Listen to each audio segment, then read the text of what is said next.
Fala pessoal, sejam bem-vindos ao podcast Cara dos Esportes, Gabriel Martins aqui pro terceiro episódio da semana sobre NBA. No primeiro episódio, lá na segunda-feira, a gente elegeu os favoritos e demos nossos palpites para os prêmios individuais da liga. Terça-feira teve episódio, madrugada de terça para quarta, teve episódio exclusivo para os apoiadores falando de New York Knicks e Boston Celtics, Los Angeles Lakers e Minnesota Timberwolves, analisando as duas partidas. E estamos aqui novamente agora para falar sobre o segundo dia, a primeira rodada cheia da temporada da NBA. Tivemos 10 jogos, eu ia falar 8, mas foram 10 jogos. Mas temos 8 tópicos para falar sobre esse segundo dia que eu separei aqui para conversar com o meu amigo Ricardo Stabolito Jr., editor do Jumper Brasil, principal site aqui do país na cobertura da NBA. Ricardo, conseguiu dormir? Imagino que seja uma primeira noite bem agitada para você e todo mundo do site que trabalha cobrindo a NBA. Primeiramente, a gente tá gravando uma tarde, então boa tarde para você, Gabriel, salve para todo mundo que acompanha o Cara dos Esportes. E cara, eu tô com muito sono. Tô com sono pra caramba, cara. Esses dois dias eu acordo bem cedo junto com a minha namorada pra começar o dia, né? Pra começar alinhado o dia também. Porque se ela for embora e me deixar aí, né? Eu sabe a que hora eu vou acordar, mas... O romântico Ricardo Stabolito. O último romântico Ricardo Stabolito. Mas cara, é cansativo. Cansa demais. Eu acho que são 2 noites seguidas aí dormindo 4 horas... mais ou menos de sono, vai cobrando seu preço, mas tá chegando o fim de semana, Exatamente. Vamos entrar logo nos tópicos, né, e antes lembrar que você pode e gostaria de dizer que você deve se tornar apoiador do podcast Cara dos Esportes, link tá na descrição. Por R$14,90 por mês você tem acesso a um episódio sobre NBA exclusivo para apoiadores, outro sobre NFL, se você também é fã de NFL. Meus textos lá no site, você pode escutar diretamente no site. Agora não tem mais nada de Google Drive, você vai lá no site, faz sua conta, assina com cartão de crédito, paga o plano de 1 ano com Pix, se você quiser, tem desconto o plano de 1 ano. Assina tudo, acessa, escuta o podcast diretamente no site, no seu celular, no computador, da forma como você quiser. Tá muito legal essa fase 2.0 do programa de apoiadores, então ajude a manter o podcast Cara dos Esportes no ar. É um trabalho grande. O Ricardo falando sobre poucas horas de sono. Eu, além das poucas horas de sono pela NBA, também tenho poucas horas de sono por causa da NFL, né? Porque toda madrugada de domingo pra segunda eu tô indo dormir 2, 3 horas da manhã. Se você curte meu trabalho, se torne apoiador. caradosesportes.com.br. E a gente vai seguir até pelo menos o fim da temporada da NFL. Provavelmente quando começar os playoffs da NBA, teremos 3 episódios por semana aqui no podcast só sobre a NBA. Até lá teremos 2, um deles exclusivo para apoiadores. Dado o recado importantíssimo, eu separei aqui não em ordem de importância, mas eu fui aqui colocando tópicos, né? E eu tava assistindo os melhores momentos e vendo box score, lendo o que os especialistas estavam falando sobre a rodada, além de alguns jogos que consegui assistir alguma parte significativa ontem.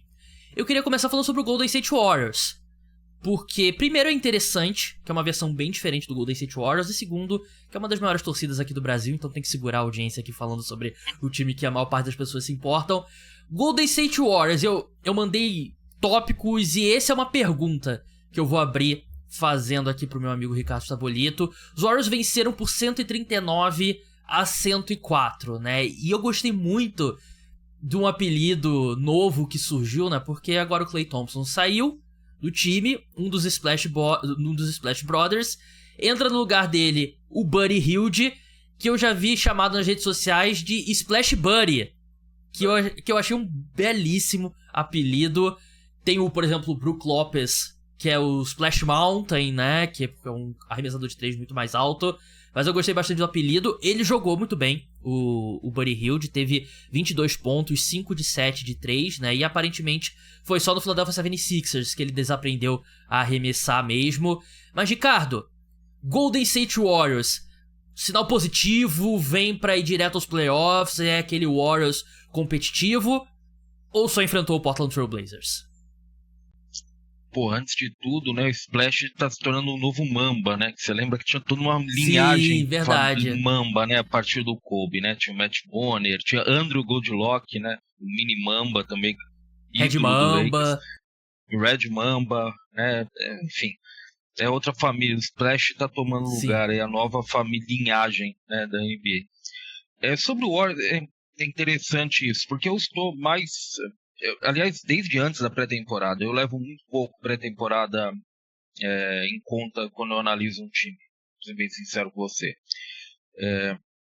Mas desde a pré-temporada eu tô otimista com o que a gente vai ver do Warriors. Eu acho que o Warriors se reforçou bem para o que ele podia fazer no mercado e perdeu menos do que parece. Eu não quero parecer chato com o Klay Thompson, mas a gente sabe como foi o Klay Thompson nesses últimos tempos.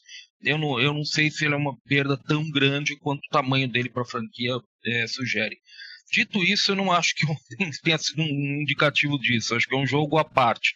Num jogo só, aliás, não pode ser um medidor para a gente do que vai fazer uma equipe. Mas o que a gente viu ontem, eu acho que tem muito a ver com o Portland Trail Blazers, mesmo que vai ser um time aí para perder bastante, né? Esse ano, para falar o mínimo, né? Vai perder bastante. E até como o jogo se encaminhou, porque o Warriors não começou bem o jogo. Os titulares não começaram bem o jogo. Então até isso ajudou o Steve Kerr a implementar aí essa rotação de 12 caras aí, que ontem estava no início do segundo quarto e estava colocando o 12º jogador diferente em quadra, né? Então uma rotação longuíssima. Eu não sei até que ponto isso é sustentável, se usar uma rotação tão longa, mas até pelo adversário, que era frágil, pelo caminhamento do jogo, se as reservas não começarem bem, eu acho que isso pesou bastante para que ele pudesse fazer isso. E quando ele puder usar uma rotação longa, Gabriel, o Warriors vai se dar bem, porque o Warriors tem mais opções do que a maioria dos times. É o que eles fizeram na off-season. Eles montaram um elenco que é muito numeroso, em termos de jogadores que podem jogar. Praticamente todo mundo desse elenco de 17, 15 mais 2 two-ways, quase todo mundo você pode colocar em quadro. Não é um absurdo você colocar em quadro, incluindo o Gui Santos, que ontem teve em quadra também. Mas eu acho que tem muito a ver com o Blazers, o que aconteceu ontem. Acho que não vai ser esse caminho, vai ser esse mar de rosas a temporada do Warriors. Mas dito isso, Gabriel, eu tô otimista. Acho que em jogos como esse, em que ele puder usar a rotação, o Warriors vai ser muito forte, porque ele pode rodar bastante, tem muito jogador para jogar. E foi um time que deu para perceber que foi um time de influência, foi um time mais rápido, um time que manteve um pouco o que a gente viu na pré-temporada, um time solto. Mas eu não sei, eu acho que ontem tem muito da medida do adversário. Aí o Portland, todo mundo já sabe, eu acho, né? Não é um time para ganhar muita coisa esse ano. O objetivo do Portland Trail Blazers é o Cooper Flag, né? No próximo draft. Então eu concordo com o Ricardo. Se eu tivesse que pender mais para um lado aqui, seria justamente pro Golden State Warriors enfrentou o Portland Trail Blazers do que uma grande revolução, né? Uma nova revolução. Como você falou, o time começou mal o jogo. O Curry fez um primeiro tempo bem ruim, né? Ele deu uma deslanchada maior ali no segundo, quase teve um triplo-duplo, né? 17 pontos, 10 assistências, 9 rebotes. O Gui Santos, ele jogou 5 minutos, acertou o arremesso que ele tentou, acertou 1 de 2 lances livres, teve uma assistência, um rebote, 3 pontos, terminou a partida o brasileiro. Um sinal positivo, que esse eu acho que dá pra classificar como sinal positivo, é o Andrew Wiggins jogando bem, né? Porque a gente falou nas prévias, né? Como que essa equipe sente falta do Andrew Wiggins, né? Ele foi o segundo jogador mais importante da equipe naquela sequência dos playoffs quando eles venceram em 2022. Ele teve 20 pontos, 4 rebotes e parecia mais o Andrew Wiggins que a gente viu, né, naquele ano de 2022, e isso é importantíssimo. Mas eu concordo com o Ricardo sobre o ponto do... Esse elenco muito profundo pra temporada regular é ótimo, né? Porque você não coloca uma quilometragem grande em nenhum dos seus jogadores, você tem sempre caras ali profissionais em quadra que sabem o que fazer dentro de uma quadra da NBA, e playoffs é outra história. Mas eu acho que pra temporada regular pode ser bem positivo pra equipe. Mas assim, uma frase que a gente vai falar 1000 vezes aqui, a gente vai falar 1000 vezes nesse episódio, já se preparem, é só o primeiro jogo. Só o primeiro jogo. A gente vai falar Realmente, né? A gente vai falar 1000 vezes aqui porque, tipo, é um de 82 jogos, né? E sei que tem muita gente que escuta aqui que também é fã de NFL, né? Um jogo de futebol americano é 17 avos de uma temporada regular. Um jogo da NBA é 82 avos, né? Então... Eu falei 7 avos? É 17 avos. Não sei se eu falei certo. Enfim. Vamos seguir para o segundo ponto agora. Que o LaMelo Ball foi um dos melhores jogadores em quadra nessa quarta-feira, né? O LaMelo Ball que... Assim... Eu diria o melhor, viu? Provavelmente foi o melhor. Tô abrindo aqui os números dele. Foram 30 e poucos pontos. Também outro que chegou... Flertou com um triplo-duplo. E os Hornets venceram um jogo que eles não eram favoritos, né? Venceram o Houston Rockets, que é um time que a gente acha que vai brigar por play-in, né? Vai ser um time de play-in provavelmente ali, pelo menos na briga, jogando em casa. LaMelo Ball teve 34 pontos, 11 assistências, 8 rebotes. O Brandon Miller, ele rodou bastante nas redes sociais porque teve uma enterrada espetacular, só que ele se machucou, ele jogou 11 minutos apenas, saiu com uma dor no quadril e antes da gente entrar aqui, fui pesquisar notícias, ainda não tem definições, não parece ser sério, né? Mas, enfim, foi o jogo do LaMelo Ball, realmente, fez uma cesta decisiva ali da reta final, a cesta que acabou sendo a da vitória foi a do Grant Williams, vindo do banco, mas é um jogo que os Rockets entraram como muito favoritos, mas o LaMelo Ball guiou a equipe à vitória. Só que assim, a gente já viu o LaMelo Ball fazer isso antes na temporada regular, né? Ninguém duvida que ele é capaz de fazer isso na temporada regular. Agora, consistentemente, é o que a gente quer ver do LaMelo, mas o primeiro passo pra ele nessa temporada foi bem positivo. Hornets não teve o Mark Williams também, pivô, que teoricamente é o titular, embora a diferença dele com o Nick Richards seja um pouco nesse momento. O Nick Richards é um bom reserva. Bem, o que você disse, o LaMelo, assim, a gente sabe que o LaMelo pode fazer isso. O problema é que ele faz isso 20 jogos por temporada, né? Ou se lesiona, ou não é regular o bastante. Os dois, geralmente, né? Não é regular o bastante e se machuca, você joga umas 30, 40 partidas na temporada. Então, assim, é complicado. Mas ontem ele foi espetacular. Ontem o homem gastou a bola, viu? Dedicou o pai, né? Dedicou o Lavar no final do jogo a vitória, né? Sempre deixo um sorrisinho quando eu lembro do Lavar Ball. Sabe? Bons tempos.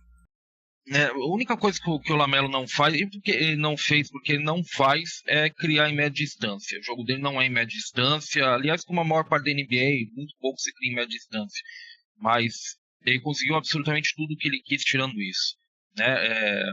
O arremesso de 3, o alcance do arremesso de 3 dele é brincadeira, né, Gabriel? Porque chegou no segundo tempo, a impressão que eu tenho é que teve um certo momento que ele falou: a partir de agora só tá valendo 3 passos para trás da linha de 3, né?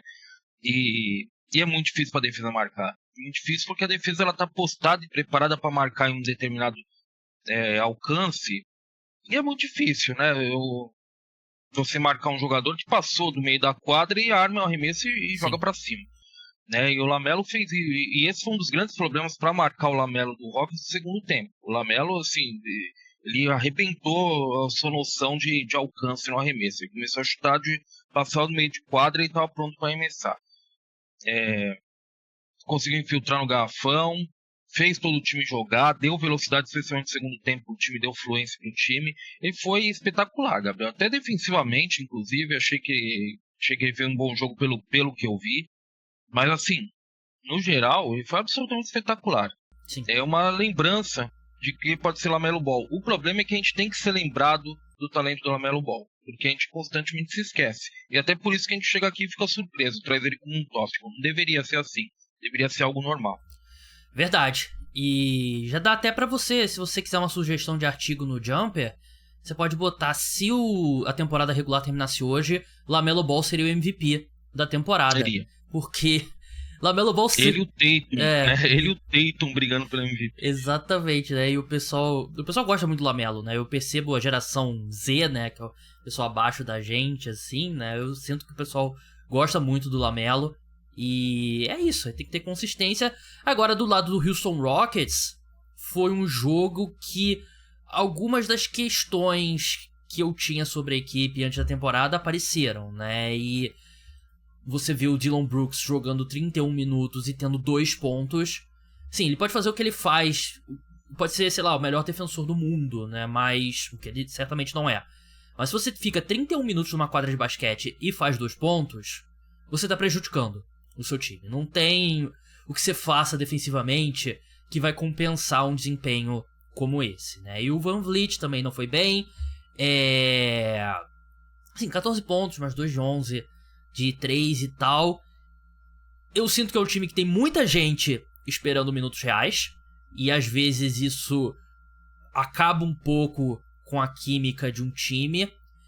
E tem toda a questão daquela sequência que os Rockets entraram na última temporada com a ausência do Şengün, né? Não foi a sequência toda, ele começou a sequência de vitórias, ele tava jogando ainda, aí ele fica fora da temporada, o time continua numa sequência de vitórias, e ele volta hoje de contrato renovado, tem bons números, apesar de não ter sido uma noite tão eficiente, né? 10 de 22 apenas, para um cara que joga perto do garrafão, não é um bom aproveitamento, mas teve 25 pontos, 18 rebotes, 5 assistências e 4 roubos de bola, o Jalen Green teve 28 pontos, acho que é um time que tem esse equilíbrio ainda a ser encontrado, porque o Şengün, na minha opinião, hoje é o melhor jogador do time. E imagino que na maioria das pessoas, né? Mas, de fato, a equipe encontrou alguma coisa jogando com o Jabari Smith de Stretch 5, né? Que é aquele pivô mais móvel, que estica a quadra, que arremessa de 3 e tal. E o Jabari Smith foi bem discreto, apenas 8 pontos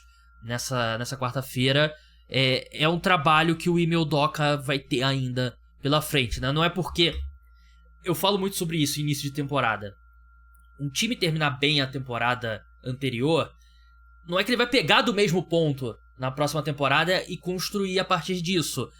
Basicamente começa-se do zero, né? Não do zero porque você tem uma estrutura e tal, mas você começa a construir outra coisa, né? Não é porque um time... Acontece muito. Time que tá fora ali da briga dos playoffs, ou esboça uma briga ali por playoffs, por play-in, termina bem a temporada e você já projeta como aquele time. Mas eu sinto que, eu não diria nem sempre, na maioria das vezes, não é assim que funciona. E o Rockets me lembra um pouco o Warriors, em um sentido. Acho que exatamente o que você falou. Acho que tem muita gente. Acho que não é a qualidade do time. Eu acho que tem muita gente para jogar. Essa é uma questão. Então você não vai encontrar tempo para todo mundo geralmente. E tem uma questão do time melhor. O Warriors ele tem muitos veteranos que já sabem a posição deles na NBA. Exatamente. E no Houston Rockets é muita gente querendo se provar, né? E aí... Exatamente. É diferente, é igual, mas é diferente. E isso Sim. É verdade. E eu acho que isso interfere um pouco. Muita gente é muito otimista em relação ao Rockets. Eu fico com esse ponto de interrogação. Acho que tem muita gente para jogar para um time que é até antagônico em relação à situação do time. Porque times jovens, geralmente, é a falta de gente para jogar. Você tem muitos jovens, você tem jovens bons que conseguem jogar e o resto do elenco é meio disforme, digamos assim. O Rockets não. Parece que o resto do elenco, na verdade, é Jeff Green, Fred VanVleet, sabe? São caras que são veteranos que jogam. Então, você tem uma questão um pouco difícil de manejar ali. Eu acho que, no geral, o Rockets é o melhor elenco do que time.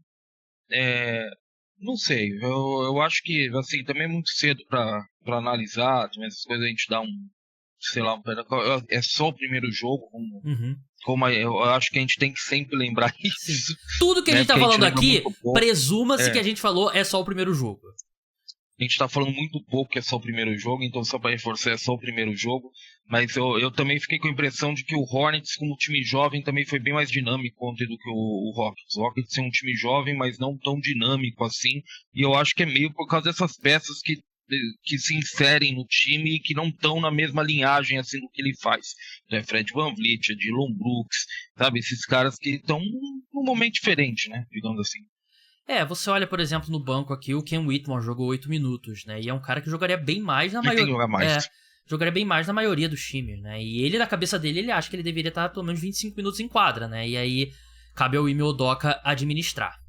Tivemos o primeiro jogo do Intuit Dome, que é a arena nova do Los Angeles Clippers, que, cara, parece incrível. Parece uma... prometeu-se ser a melhor arena da NBA e acredito que cumpriu.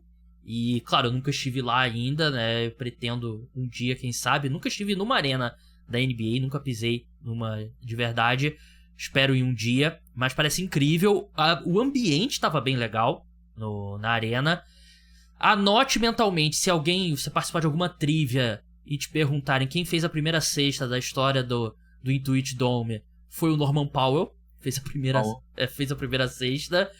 Mas quem venceu foi o Phoenix Suns. Um jogo na prorrogação. Um bom jogo, jogo disputado. James Harden, com o jogo na linha pra empatar e levar pra segunda prorrogação, errou o lance livre.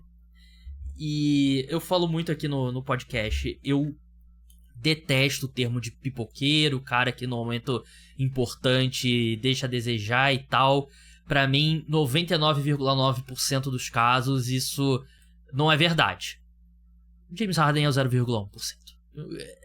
Tem muita coisa do James Harden deixando a desejar no momento decisivo pra não colocar ele no 0, ele é a exceção que prova a regra, talvez. Mas, enfim, os Suns vencem. Eu achei que o Suns se beneficiou de ter 2 armadores profissionais de basquete em quadra, né? Com o Tyus Jones e com o Monte Morris. Quem diria, né, Ricardo? Ter armador ainda é importante na NBA. Enquanto o Los Angeles Clippers, eu sinceramente não vejo como um time de playoff. E eu já falei aqui no podcast recentemente sobre o cenário desastroso que poderia ser a equipe mandando uma escolha, sei lá, top 3 pro Oklahoma City Thunder, né? Porque o Thunder tem o pick swap com o Clippers no próximo draft. Então o Thunder tem direito a trocar a própria escolha com a do Clippers, que vai fazer isso porque não existe cenário que o Thunder vai terminar na frente do Clippers, né, na ordem do draft. Mas acho que o que resume muito bem esse time enquanto o Kawhi não volta é um vídeo, não sei se você viu, Ricardo, foi o Terrence Mann maluco, livre, e o James Harden não manda a bola na direção dele.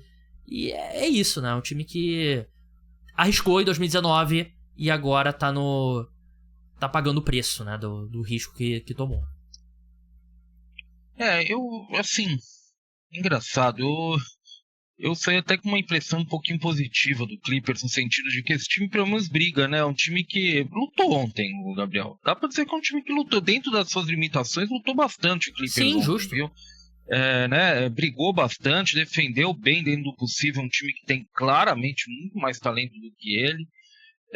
Acho que tá na linha certa em provavelmente se vai jogar com o James Harden com a bola o tempo inteiro, em ter talvez o máximo de dinamismo possível em torno dele, então gente se movimentando, coisa acontecendo, sabe, porque e até no outro lado da quadra também, né, você precisa de jogador dinâmico para defender, se vai ter o James Harden para cobrir. Eu estaria mais preocupado se eu fosse o Suns, porque o Clippers, a gente já não tem muita expectativa, essa é a questão, a gente já não tem expectativa pro Clippers, então a gente olha o jogo como ontem, a gente até que sai com um gosto positivo, time que luta e tal, os caras estão dispostos, sabe, mas tá muito claro que falta bastante talento, sem o Kawhi vai ser muito complicado esse time provavelmente chegar no play-in nesse Oeste, vai ser complicado pro Clippers, certamente, né, o que eu quis dizer mais, assim, sobre o Clippers claro, eu acho que teve toda a energia ali de você querer vencer o primeiro jogo na sua arena, mas depois de tudo que você investe, né, você chega ao Clippers, que é o James Harden versão 2024 e um monte de operário da bola, né, então eu acho que isso o momento é deprimente mais do que o jogo específico, é só um jogo. Sim. E quanto ao Phoenix Suns é a mesma coisa, né, o primeiro jogo de um novo trabalho, um cara completamente diferente, um cara que na NBA tem um estilo de jogo diferente da maioria dos times, né, que é o Mike Budenholzer, que eu acho que a longo prazo vai ajudar a equipe. E a gente tem visto, por exemplo, o Nurkic arremessando de 3, né, e tal, acertou um de 4 ontem. Eu acho que é o primeiro ponto de um time que eu acho que chegando nos playoffs pode ser bem competitivo.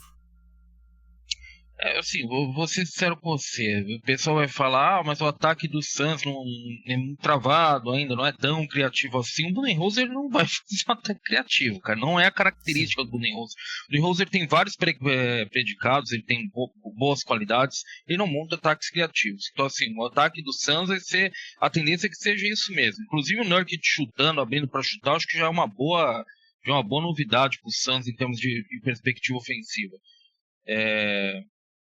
Claro, eu fico mais com a perspectiva de que o Clippers lutou bastante, fez um trabalho razoável. A arena é espetacular, né? A Intuit Arena me parece absurda, mas esse é o grande problema, né, Gabriel? Você faz tudo isso para chegar na hora do vamos ver, e é esse o produto que você coloca em quadra. O Clippers certamente imaginava ter um time muito mais competitivo para colocar em quadra no primeiro jogo da Intuit Arena. E fica só uma atualização também, porque acabou de sair no Jumper. O Sean Charania apontou que o Kawhi Leonard é questão de meses, não é questão de dias, não é questão de semanas. Então, assim, ele descarta o primeiro mês de temporada. Ele acha que é certo o primeiro mês de temporada do Kawhi fora, e a partir daí vamos ver. Você apostaria um over-under 0,5 jogos do Kawhi até o fim de 2024? Seria de mais 0,5? Seria um jogo ou mais, ou 0 jogos? 0. É o under. Eu também iria de under. Não acho que a gente vê o Kawhi esse ano, pelo menos. E aí, dependendo de como tiver a temporada, sinceramente, eu acho que tem uma chance real da gente não ver o Kawhi, que é extremamente frustrante.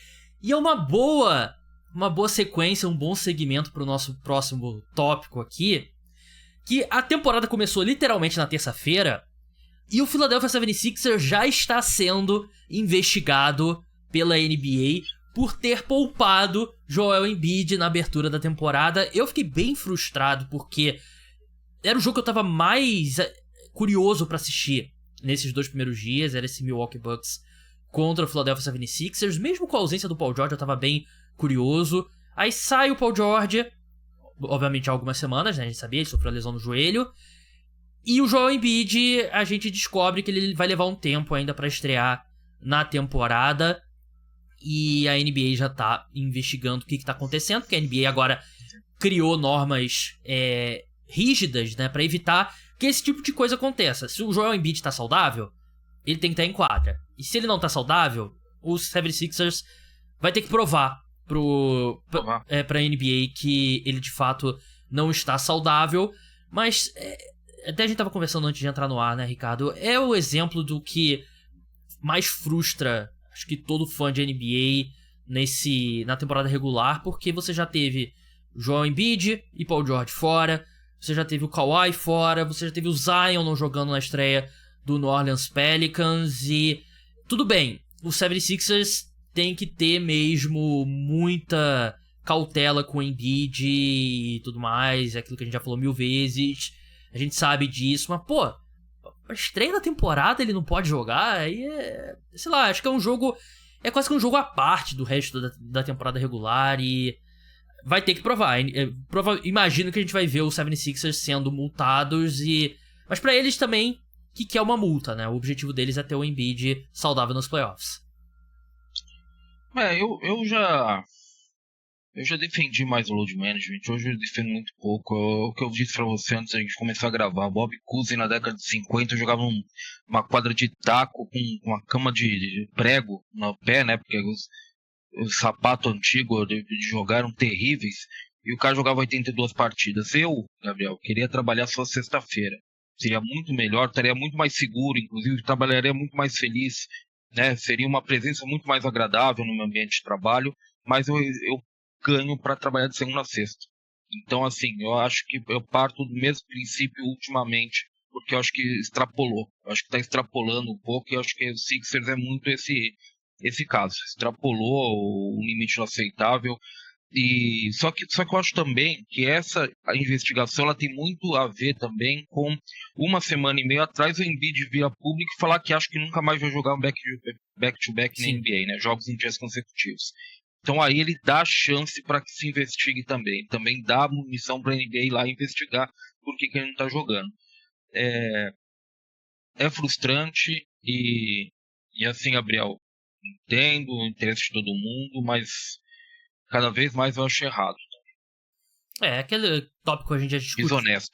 Acho que é errado, não, desonesto, acho, talvez. É aquele tópico que a gente já discutiu 1000 vezes, né? Porque a temporada regular da NBA, porra, a sensação é que são 82 jogos, 4, 5 meses de pré-temporada, e aí a temporada da NBA começa nos playoffs, né? Porque tem os próprios jogadores... Mas assim, provavelmente o Embiid tá lidando com algum problema físico que ele precisa estar melhor pra começar a temporada. Eu não tô dizendo que ele tá mentindo, né? Ele vai ter que provar pra NBA. E se ele não tá saudável, realmente ele tem que focar em realmente estar saudável a longo prazo. Só que é isso, né? Acho que é um conjunto de... Como o Ricardo bem falou, né? Um conjunto de fatores. E o Adam Silver não quer ouvir uma das maiores estrelas da liga falando que não vai jogar jogos consecutivos, né? Então, vamos seguir pro próximo tópico agora. E é um tópico muito próximo ao seu coração, Ricardo, que é o Paulo Banchero.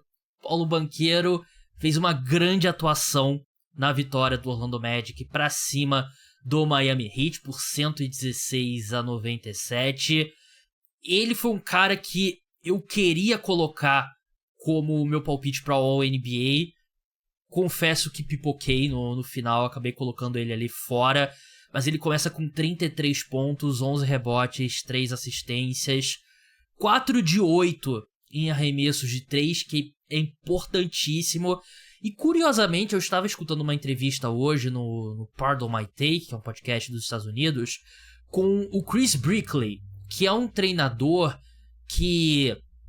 Ele é um treinador de basquete muito famoso, que ele trabalha com estrelas da NBA pra acertar o arremesso, pra trabalhar em parte técnica e tal.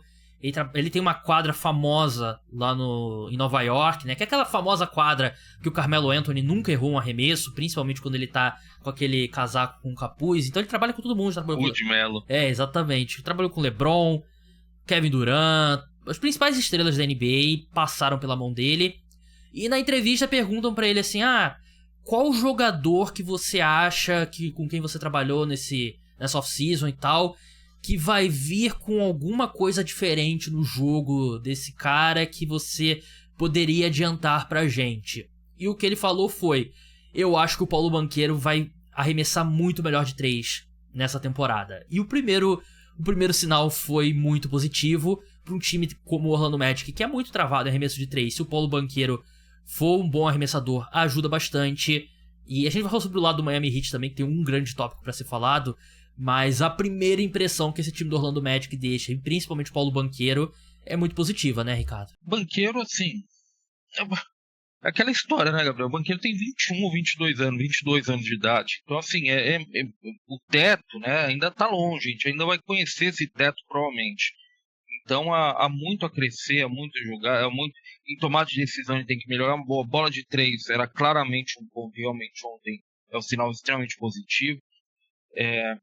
Agora, ontem era um adversário muito bom pro Banchero, porque Miami não tem quem marque o Banchero, ficou muito claro durante o jogo. Miami não tem pista de quem possa marcar um jogador que não for o Banchero, né? Tentou o Highsmith, o Jovic muito pouco, mas tentou o Highsmith especialmente, que seria o jogador para assumir o papel do Caleb Martin, agora que saiu, né? E não deu. Tentou o Adebayo. O Adebayo ficou um tempo também no Paulo Banchero, mas o Paulo Banchero simplesmente ia para o perímetro. E aí forçava, por exemplo, o Adebayo a fazer coisas que não é exatamente o ponto dele. Então, marcando individual, ele ia tentar lutar contra bloqueio, por exemplo. Isso não é coisa para um pivô. Por mais que seja versátil o Adebayo, isso não é uma coisa para pivô. Né? E no fim das contas, ficou muito claro que se o Adebayo estava trocando, saindo e trocando,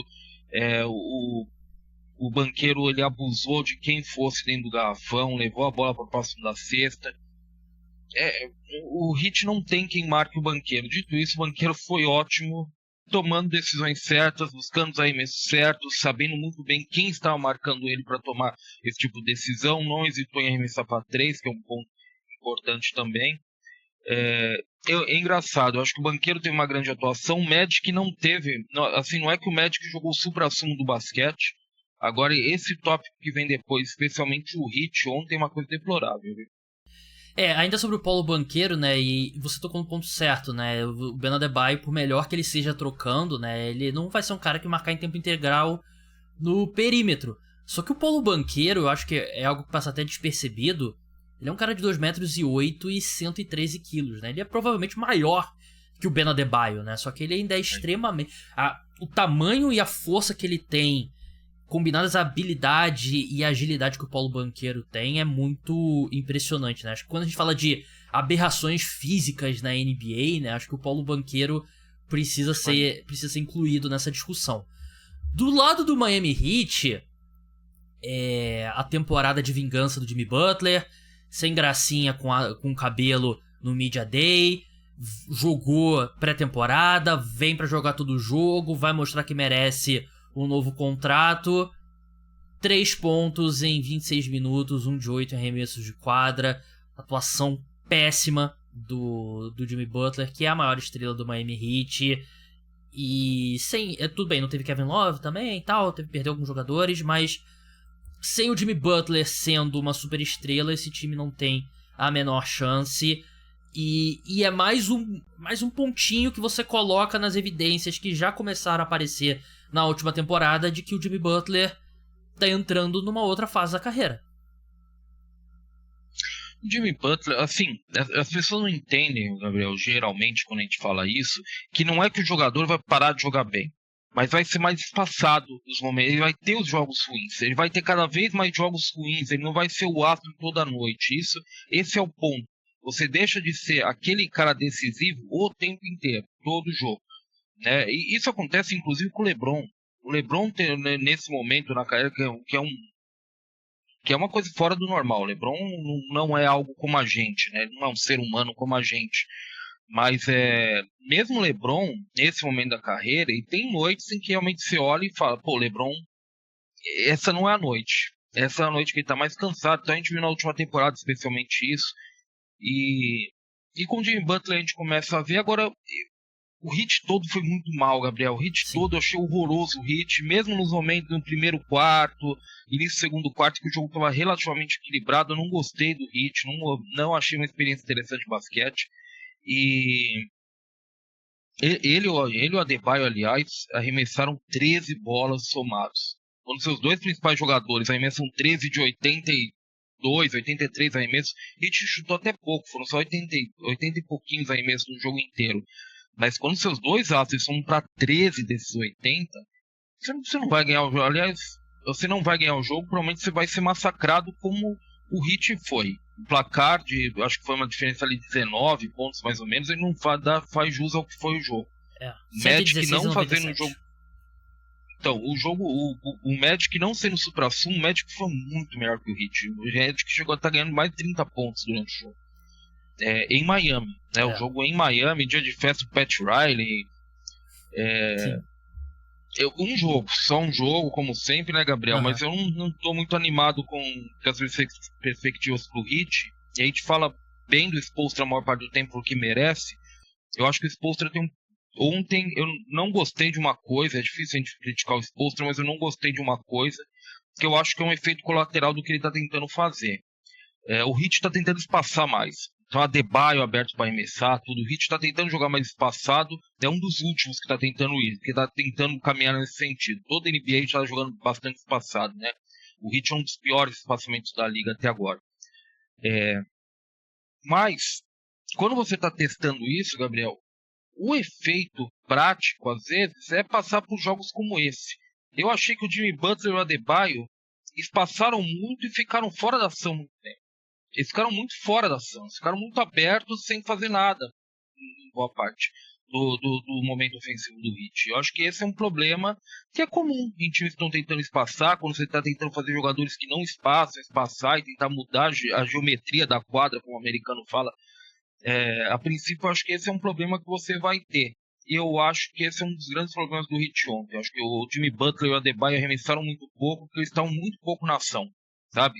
Era muito Hero, Jovic e Rozier jogando em 3 contra 3. E os dois lá isolados, um em cada corner ou em cada canto da quadra, sabe? Sem fazer muita coisa. É um processo e você quer esse espaçamento justamente para o Jimmy Butler e o Ben Adebayo terem mais espaço para operar, né? E, enfim, é tudo um processo. Tem 2 tópicos menores aqui pra gente falar, né? Primeiro, falar sobre o Trae Young. que jogou muito bem na vitória do Atlanta Hawks pra cima do Brooklyn Nets, 120-116. Teve 30 pontos, 5 rebotes, 12 assistências, né? E chegou na linha de lance livre 16 vezes, né? E voltou o show do Trae Young, né? Porque não tem mais DeJounte Murray. Só que a gente já sabe o teto que é o show do Trae Young, né? Mas eu acho que ele tá feliz jogando desse jeito. E do outro lado tem o jogador irônico favorito de todo fã hipster de NBA, que é o Cam Thomas. Que ele e o Michael Porter Jr. estão naquela disputa ali com jogadores que menos vezes passam a bola, né? Eu amo os memes do Michael Porter Jr., cara. É o meu meme favorito. Mas assim, o Trae Young é o show do Trae Young e voltou a isso. A gente sabe que não vai te levar a lugar nenhum, mas me parece que é o que o Hawks, no momento que eles trocam o DeJounte Murray e ficam com o Trae Young, é a decisão que eles tomaram, né?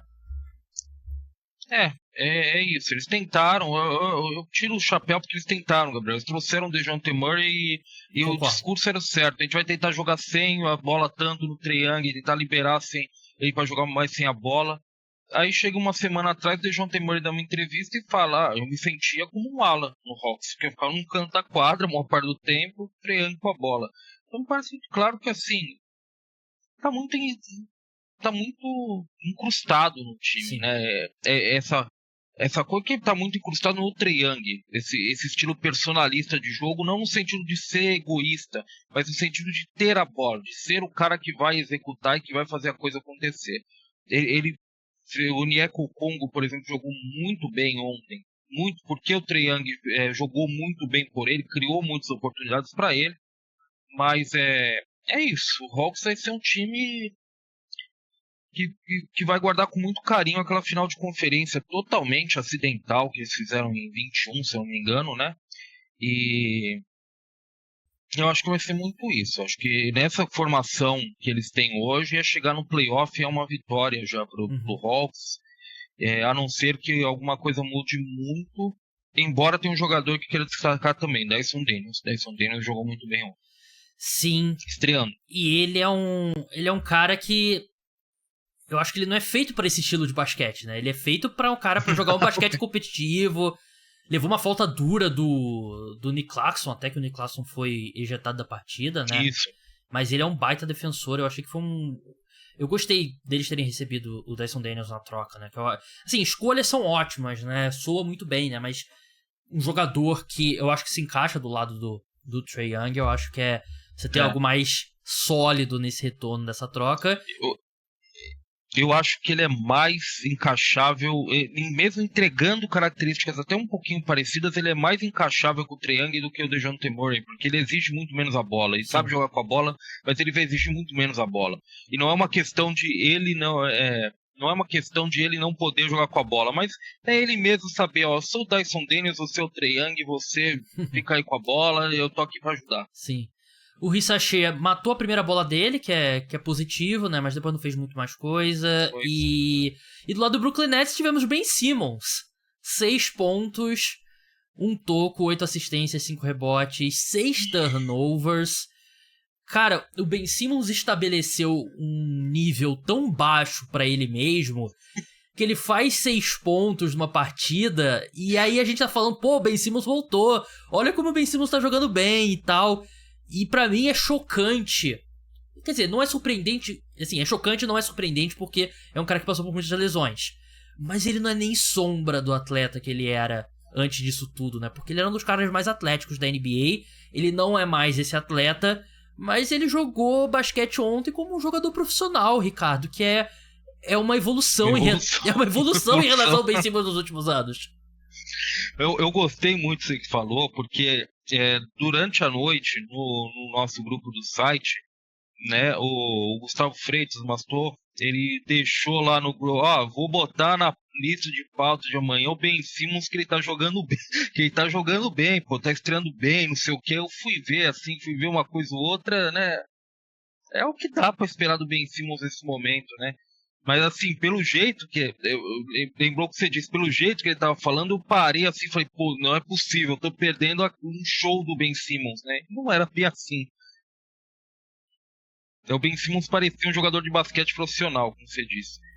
É bom pra ele. Tá no ano de contrato, né? E... sei lá, eu não vou torcer contra ninguém, né? Mas... não. A questão é física, né? Além de tudo mental que ele passou, né? Eu acho que... ele não tem... teve uma bandeja dele que até foi bonita a bandeja, mas... cara, em 2020 ele tava enterrando essa bola, né? 2019 ele, tava destruindo. E teve uma ponte aérea muito bonita dele. Eu não lembro agora, acho que foi pro... não sei se foi pro Claxton, mas enfim, teve uma ponte... foi uma ponte aérea... acho que você tá falando foi o Claxton.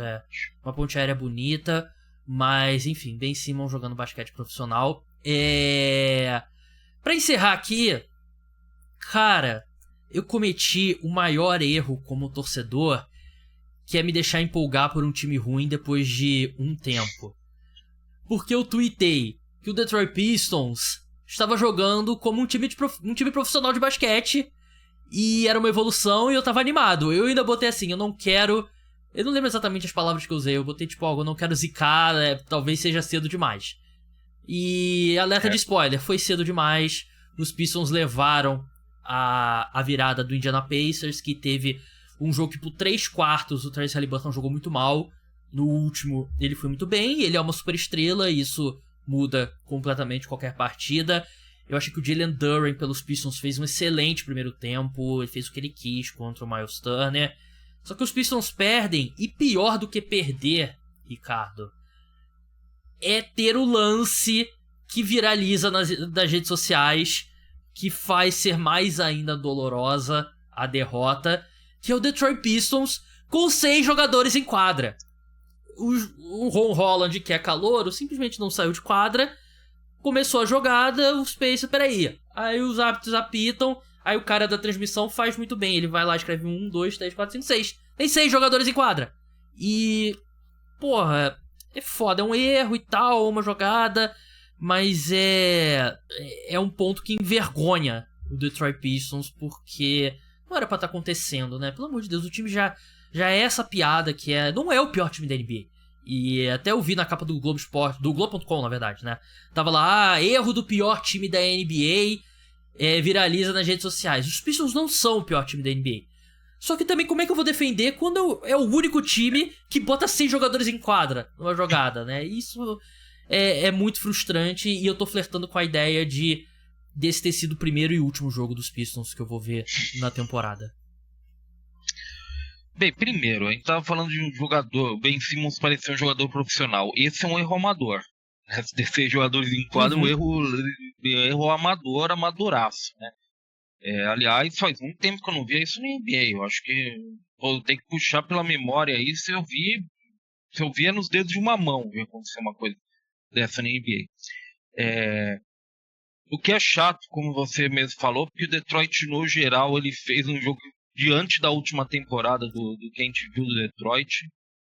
Foi um jogo excelente do Pistons. Provavelmente, dos jogos que eu vi do Pistons na última temporada comparado com esse, deve ser um dos 3 melhores jogos no somatório que eu vi do Pistons nesse período. Né? O Pistons, em certo momento, especialmente no primeiro tempo, defendeu bem. Foi um time que fez um pouco mais sentido em quadra. Acho que o J.B. Bickerstaff tem claras limitações como treinador, mas para pegar um time assim, pegar o chão e transformar em algo competitivo, eu acho que isso é o que ele faz. Eu acho que isso é o ponto que ele te entrega, muito na linha do que o Dwayne Casey fazia também, há algum pouco tempo, que foi técnico do ano pelo Raptors. Eu acho que aliás treinou o Pistons, o último trabalho do Dwayne Casey foi no Pistons, e hoje ele é dirigente do Pistons, se eu não me engano, né? Isso. E eu acho que o Pistons fez muito mais sentido e parecia um time de basquete mais do que muito boa parte da última temporada. O problema é que perde da forma como você espera que times como o Pistons perca, no último quarto, mesmo com uma atuação muito ruim do Tyrese Haliburton a maior parte do jogo, e perde com esse erro que é o que vai ficar. Quando a gente lembrar da estreia do Pistons na temporada, ninguém vai lembrar que o Pistons fez um jogo muito melhor do que na última temporada contra o Pacers e tal. Todo mundo vai lembrar que o Pistons tinha 6 jogadores em quadra. Esse é o complicado, né? Eu acho que virou meme, né? E aí eu bato muito nesse ponto aqui no podcast, né? Não só do NBA, de NFL também. Quando tem a memificação de algum jogador, algum time, é muito difícil tirar o estigma, né? E o Detroit Pistons é a piada da NBA nesse momento. Mas, Ricardo, muito obrigado pela sua participação. Sigam ele lá no Twitter, no @estaboletojumper. Siga o Jumper nas principais redes sociais, Jumper Brasil. Leia o site que eu falei e repito, é a melhor cobertura da NBA no Brasil. Brigadão, Ricardo, e até a próxima. Eu que agradeço, Gabriel. Fica sempre um abraço aí pra todo mundo que acompanha o cara dos esportes. E só duas coisas a lembrar. Primeiro, que é só o primeiro jogo da temporada, né? E segundo, que a história passa, mas um meme fica, né? Então o meme aí, teremos pra sempre agora o meme do Pistons de 6 jogadores em quadra. Para o seu azar, né? Exatamente. Me solidarizo, aliás, com essa situação. Lembro, assim, o melhor meme da história da NBA, diria que é o dia dos jogadores dos Clippers tentando evitar que o DeAndre Jordan assine com o Dallas Mavericks, né? Mas eu acho que vai entrar pro panteão. Eu acho que vai entrar ali pros grandes memes da história da NBA. Mas muito obrigado, Ricardo. Muito obrigado a você, ouvinte. Podcast Cara dos Esportes de NBA volta na madrugada de segunda pra terça. Quando você acordar na terça-feira vai ter episódio novo. Vai ter o outro episódio da semana que vai ser exclusivo pra apoiadores. Se torne apoiador. É muito importante pra manter o podcast Cara dos Esportes no ar. Então não perca também a cobertura da NFL. Episódio pós-rodada na madrugada de domingo pra segunda. Um grande abraço. Eu desaprendi a falar, pessoal, desculpa. Um grande abraço a todos. Tchau.